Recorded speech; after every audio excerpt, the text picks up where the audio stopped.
ঈদের ছুটিতে আনন্দ ভ্রমণে বেরিয়ে পড়ল বাংলাদেশ স্কোয়াড। হোমিগোট সানরাইজ প্লাজা, এটি মূলত দক্ষিণ কোরিয়ার মূল ভূখণ্ডের সবচেয়ে পূর্ববর্তী বিন্দুতে পোয়াং শহরে অবস্থিত।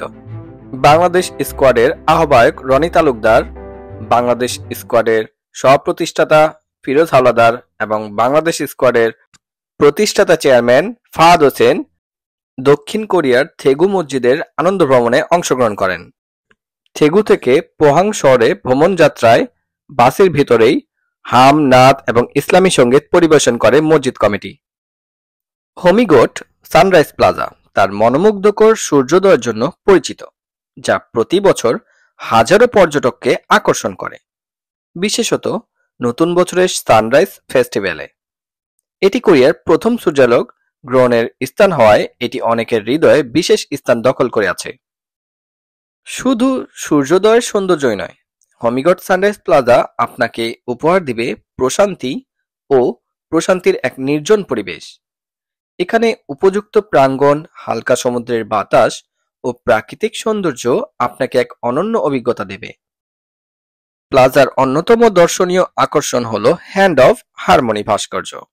এই বিশাল ব্রোঞ্জের হাত, যার একটি অংশ সমুদ্র থেকে উঠে এসেছে এবং অন্যটি ভূমিতে স্থাপিত, শান্তি ও পারস্পরিক সহাবস্থানের প্রতীক।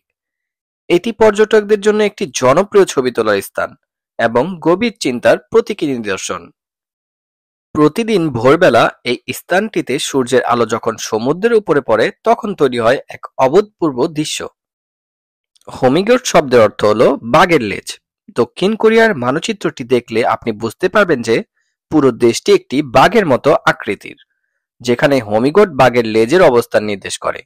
এটি শুধু ভৌগোলিকভাবে গুরুত্বপূর্ণ নয়, বরং সাংস্কৃতিক ও ঐতিহাসিক দিক থেকেও এটি কোরিয়ানদের কাছে বিশেষ অর্থ বহন করে। হ্যান্ড অফ হারমোনি প্লাজার সবচেয়ে আইকনিক স্থাপনা। হোমিগোট শুধু একটি সাধারণ পর্যটন স্থান নয়, বরং এটি কোরিয়ান সংস্কৃতির একটি গুরুত্বপূর্ণ অংশ। প্রতি বছর 31 ডিসেম্বর রাত থেকে 1 জানুয়ারি ভোর পর্যন্ত এখানে হোমিগোট সানরাইজ ফেস্টিভ্যাল আয়োজন করা হয়।